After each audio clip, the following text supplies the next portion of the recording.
Welcome to the age of uninnocence. No one has breakfast at Tiffany's, and no one has affairs to remember. Instead, we have breakfast at 7 a.m. and affairs we try to forget as quickly as possible. Self-protection and closing the deal are paramount. Cupid has flown the co-op.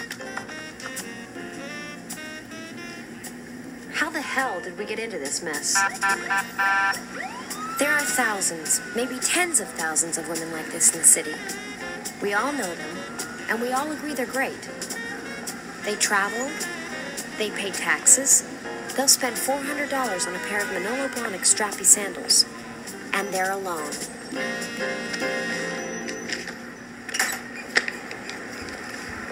It's like the riddle of the Sphinx. Why are there so many great unmarried women and no great unmarried men? I explore these sorts of issues in my column, and I have terrific sources, my friends.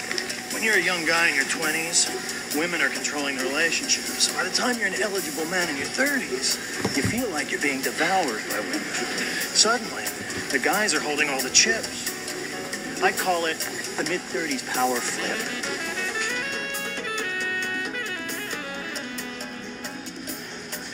It's all about age and biology. I mean, if you want to get married, it's to have kids, right?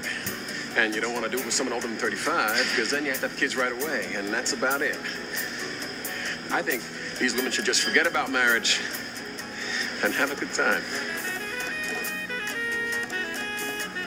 I have a friend who'd always gone out with extremely sexy guys and just had a good time.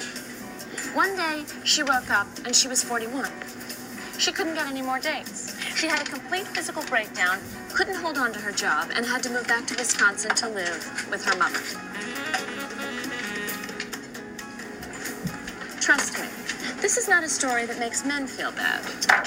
Most men are threatened by successful women. If you want to get these guys, you have to keep your mouth shut and play by the rules. I totally believe that love conquers all. Sometimes you just have to give it a little space. And that's exactly what's missing in Manhattan. The space for romance. The problem is expectations. Older women don't want to settle for what's available. By the time you reach your mid-30s, you think, why should I settle? You know?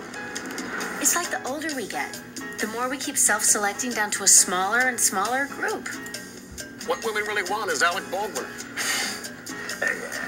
There's not one woman in New York who hasn't turned down 10 wonderful guys because they were too short or too fat or too poor.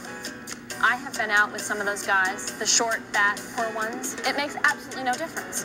They are just as self-centered and unappreciative as the good-looking ones. Why don't these women just marry a fat guy? Why don't they just marry a big fat tub of lard? Happy birthday!